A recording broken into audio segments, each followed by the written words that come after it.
সম্পর্ক, রক্তের ভালোবাসা। তো আজকে চৌমুহনীবাজার রেল স্টেশনে ঘুরতে আয়া আমি আপ্লুত হয়ে গেলাম গা বন্ধুরা।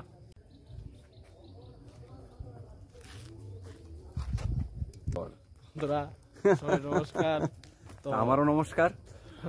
যখন শেখেরগুট রেলওয়ে স্টেশনে আইলাম আমরা, তো সায়ন আমারে খুব দারুণ ভাবে গাইড করতেছে। এতটুকু পুরাটা জায়গা আমরা আসলো, মানে এটা বিক্রি করা হয়েছে অনেক আগে।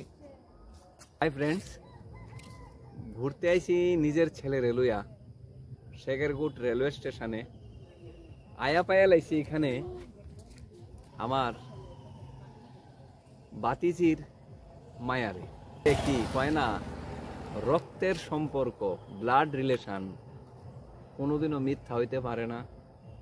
তো দেখতে মেরি আমারে দূরের থেকে আগেই বিতেছে, দেখো সে তারে দেখতে অনেকটা আমার মতো। তো যখনই আয়া বাতিজির লগে কথা কইলাম, কি গো এ বাড়িটা আমরার আসিল, ওইদিকে দেখাইতেছি রাবার বাগানটা, ওইটা তো আমরারও আসিল। বোনের আমার কাকার ছেলের মেয়ে, তো কইতেছি এই বাড়িটা আমরার। আগামী দিন এরকম ঘুরতে ঘুরতে আরো অনেক জায়গাতে অনেক আত্মীয় স্বজন আছে, তাদের সকলের সাথে দেখা হবে, কথা হবে, আদর ভালোবাসা প্রেম বিনিময় হবে। নমস্কার। ওই যে টোটাল এই রাবার বাগানটা চৌমুহনীবাজারের একজন লোকের কাছে বাবা বিক্রি করে দিছে আমার বোনের বিয়ের সময়।